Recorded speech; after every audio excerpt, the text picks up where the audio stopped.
You already know Jay Cardim chilling over here with Nodfactor, breaking it down, beats and all that, whatever you want to know. Holla. Shout outs to Arsonist, because he's the one who set that one up. Well, basically, he was in the studio with I-20 playing some beats that I made. Arsonist from the Heatmakers. Arsonist from the Heatmakers, yeah. And he was, Ludacris just happened to be in there, and he heard that one joint. And he asked Arsonist, like, yo, that's your joint? He's like, nah, my man, Dre called me on site, like, yo, Luda wanna reference one of your joints. I'm like, all right, fine, say no more, boom. That was a while, it was 6 months before it came out. And then I completely forgot about that, didn't even think about it ever again. I was in Brazil chilling, and I just checked my email, thousands of Twitter, this, that, emails, this, everybody hit me up talking about this record that's out.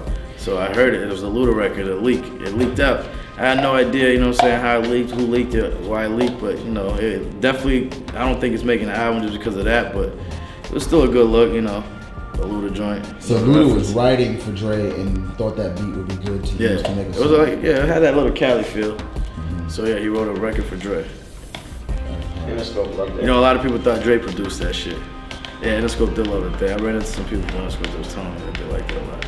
So speaking about the leaks, I've spoken to a lot of producers that feel like there's a good and bad part of the leaks. The good part is sometimes it'll force a record to get out there, the label will have to back it if it gets hot. But then the dark side is that the record leaks and they decide not to use it and you're out some money.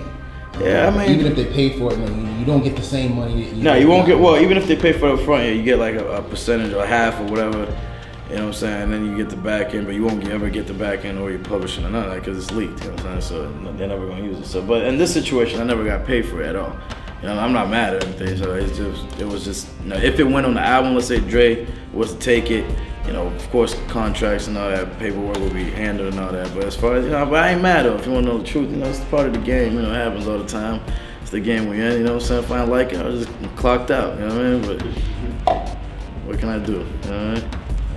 I got my own worries, man. I got my company to worry about, man. That's what I got, my artist, our artists, Zach, this shit that we got headaches that I ain't worried about that shit, you know what I'm saying? The money. I guess, like every other producer, a lot of the producers, I used to be a rapper, you know what I'm saying, back when I was young. I grew up listening to Snoop and Dre and all the West Coast. I used to love their beats, a lot of melodies, melodic and all that. So I used to loop their beats back in the days with a karaoke machine, just loop it. And I used to, just rap over it, write little bullshit raps. Me and my homie, we had a little rap group. And I used to sell tapes back in elementary school.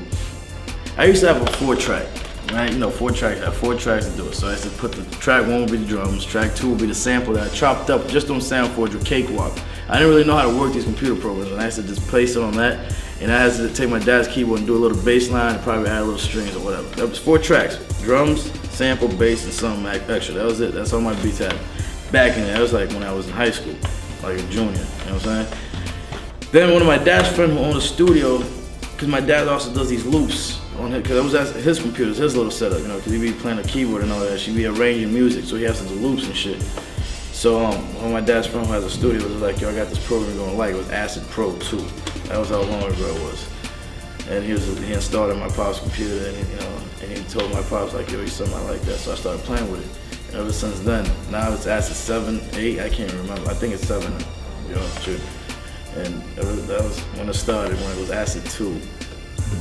And I'm comfortable with that shit, man. I know that shit like the back of my hand, man. I don't even touch the MP, don't touch nothing, man. I just do it all on that.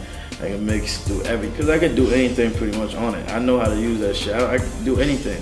Like, if you was to sit down in my crib and go through my beats and hear shit that the rappers don't pick, you wouldn't believe it that I just did it in my setup. Like, a lot of people that see my interview actually be seeing it at my crib. Because I got some VST, I got the internal shits, and I got my keyboard, and I got my computer. I don't have no extra shit, man, but I do anything and make it happen. You know what I'm saying? I made it happen when it was a bass amp and a 4-track. So if I can make it happen then, you know what I'm saying? Like, I've been doing this shit, man. Caveman status. And the last one was your favorite rapper's favorite producer. And then, which was all produced by me. This one's called Jay Cardim, the In Crowd, right? Dice Music, the In Crowd. Dice Music, the In Crowd. Basically, this one, the difference between the other one is this one's to present my artists.